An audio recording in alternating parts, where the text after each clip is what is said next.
এই প্রথম জানলাম যে সজনে ফুলও খাওয়া যায়। সর্ষে ফুল তো খাওয়া যায়, কিন্তু সজনে ফুলও যে খাওয়া যায় সেটা কখনোই জানা ছিল না। আর সেদিন না ভিডিওতে দেখলাম যাদের একটু অ্যালার্জির সমস্যা আছে সজনে ফুল খেলে অ্যালার্জির সমস্যা না কম হয়। তাই আমার হাজবেন্ডকে বললাম কোথাও যদি সজনে ফুল পাও নিয়ে এসো না। তাই হাজবেন্ড একজনকে বলে রেখেছিল, গতকাল এসে দিয়ে গেছে।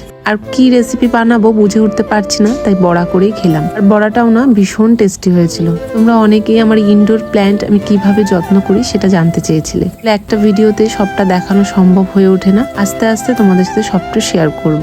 তেমন কিছুই না যত্ন করতে হয় না, জানো তো। আমি তো ওই মাসে 2 বার ভালো মতন শাওয়ার দিয়ে দিই, 15 দিন অন্তর একটা খাওয়ার দিই গাছে। কদিন থেকে একটা রুটিন ফলো করছি। ঘুম থেকে উঠেই তো আমাদের বাসি ড্রেস চেঞ্জ করতে হয়, সেটা চেঞ্জ করে একবারে একটা ভালো ড্রেস পরে নিই। কারণ এই কদিন রুতিকে স্কুল থেকে ছুটির সময় আনতে যেতে হয়।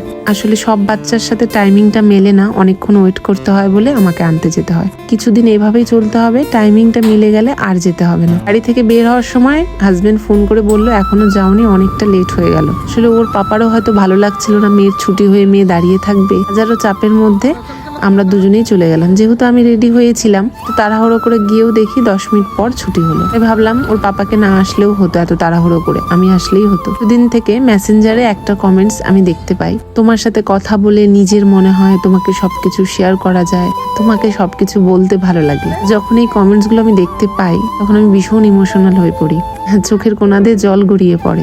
আমরা ভাবি সোশ্যাল মিডিয়াতে কাজ করলে হয়তো অনেক টাকা, কিন্তু সোশ্যাল মিডিয়াতে টাকা হয়তো পাওয়া যায় না, কিন্তু ভালোবাসাটা পাওয়া যায়। চলো তাহলে আজ আসি।